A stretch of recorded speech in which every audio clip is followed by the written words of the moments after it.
Privet. Quoi? Ça veut dire bonjour en russe. Si je vous dis tracteur et Mikhail Koshkin. Non, je ne veux pas parler d'un fermier russe, t'es pas sur une chaîne de jardinage.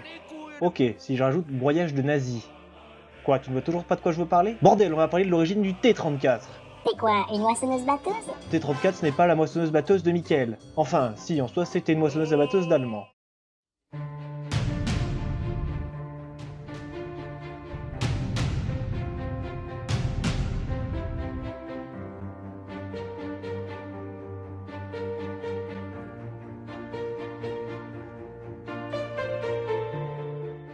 Ok, tout d'abord, si je commençais par détruire vos préjugés, que je vous disais que le T-34 ce n'est pas complètement russe, que c'était américain.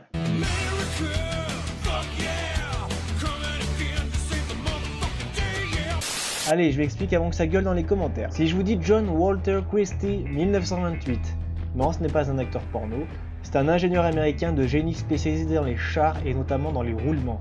Le type a créé une suspension américaine révolutionnaire, les suspensions Christie.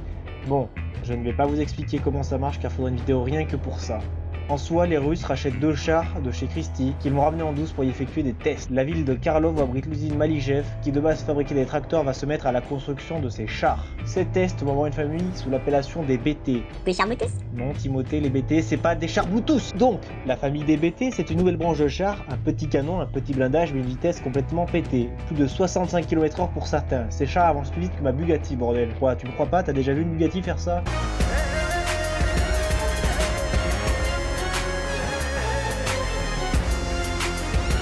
Voilà, maintenant t'écoutes. Les BT sont des renouveaux de technologie, ils sont rapides, efficaces, mais pas trop blindés. Ah oui, j'oubliais, ils faisaient des concours de saut avec. Nani? Non, t'as bien compris, des putains de concours de saut. Faut vraiment être un russe pour faire un truc pareil avec un char. Donc après le BT9, on a eu le T28, mais ça ne fonctionnait pas. Le T29-4, mais ça n'allait pas non plus. Le T32, mais c'était toujours de la merde. Alors les Russes ont rajouté une surcharge de 7 tonnes qui a donné un blindage de 45 mm. Le 19 décembre 1939, ça y est, 2 prototypes voient le jour. Le T-34 est né. Mais d'ailleurs, pourquoi il s'appelle le T-34?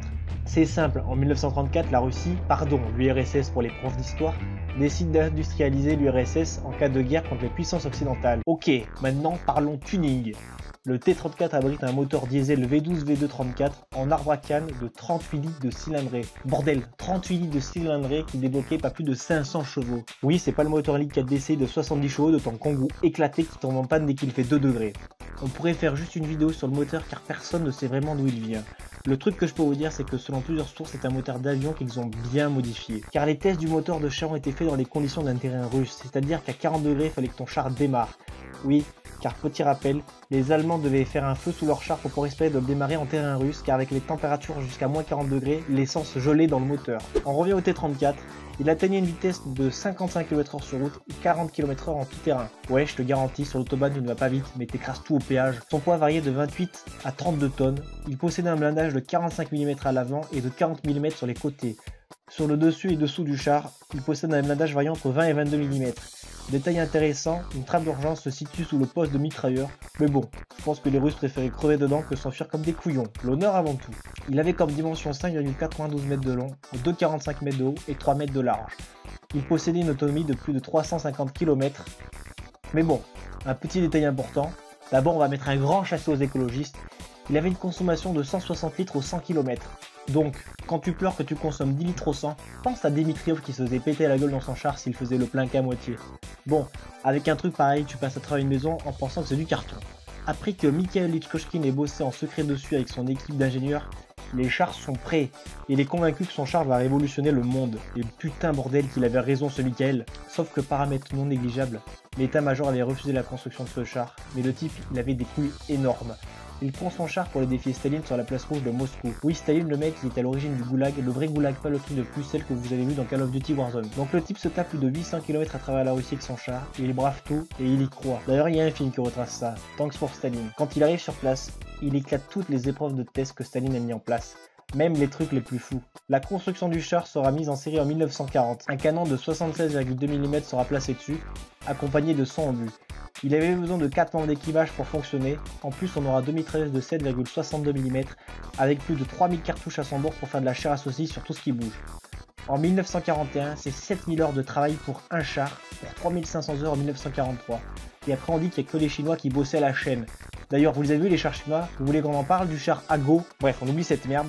Les plaques du blindage étaient inclinées à 60 degrés, faisaient tout ricocher. Le génie de l'ingénieur russe réside dans l'inclinaison de ce blindage. Une idée simple, mais il fallait y penser.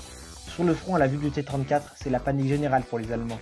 Tous leurs Panzer 1, 2, 3 ne parviennent pas à le pénétrer. Le char était très efficace. Le seul truc qui vient à bout d'un T-34, c'est une pièce d'artillerie antiaérienne de 88 mm, bordel. Autant dire que c'est comme si tu prenais un bazooka pour tuer une mouche. Bon ok, j'abuse un peu, peut-être sur la métaphore. Le symbole de l'armée russe était là. Staline était fier de son char, c'était le symbole du communisme. Au cours du temps, on verra une amélioration du T-34-76 pour venir à bout du tir. Le canon de 76,2 mm n'était plus assez efficace en combat. Le T-34-85 voit le jour en 1943. La différence, un canon de 85 mm et plus de blindage, et un manque d'équipage en plus pour éclater le Tigre. Le T-34 restera un char d'exception dans tous les domaines. Il a une conception simple et efficace. Plus de 60 000 T-34 seront construits au cours de la guerre. Il est le symbole de la technologie russe, et pour preuve, le moteur diesel du char était utilisé jusqu'à des variantes du T-90. Ah oui, une version M a failli voir le jour. Non, pas une version motorsport, une version M pour le blindage. Mais bon, après l'avancée des Allemands sur le terrain russe, le prototype a été annulé. Après ça, on a eu des variantes du T-34-122 pour l'armée égyptienne, qui reprend le châssis et a créé un canon automoteur. Ah oui, car le char a quand même été utilisé dans plus de 27 pays jusqu'en 1996. Non mais voilà, au bout d'un moment, faut arrêter les conneries avec les chars russes. Après honnêtement, j'aimerais énormément avoir un de mes yeux et pouvoir monter dedans. Bon, les Allemands qui se sont fait écraser par ce régime me diraient d'aller me faire... Mais bon, un jour peut-être. Voilà, j'en ai fini avec le T-34, j'espère que ce concept vous a plu. N'hésitez pas à me le dire dans les commentaires, n'oubliez pas d'activer la cloche et de vous abonner pour ne manquer aucune de nos autres vidéos. Allez, à la semaine prochaine.